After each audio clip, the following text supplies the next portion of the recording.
हम बात करेंगे उन दो रोटियों की जिनके लिए न जाने कितने लोग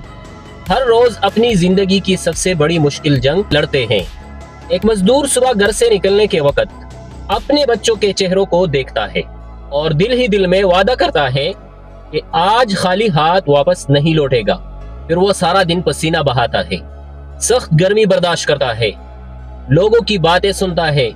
थकन को अपने ऊपर हावी नहीं होने देता, क्योंकि उसे मालूम होता है कि उसके घर में कुछ नन्ही आंखें उसका इंतजार कर रही है। अजीब बात यह है,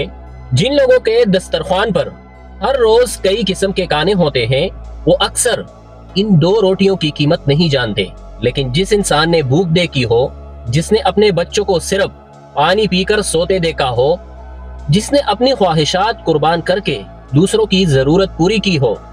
वो जानता है कि दो रोटियां सिर्फ खाना नहीं होती,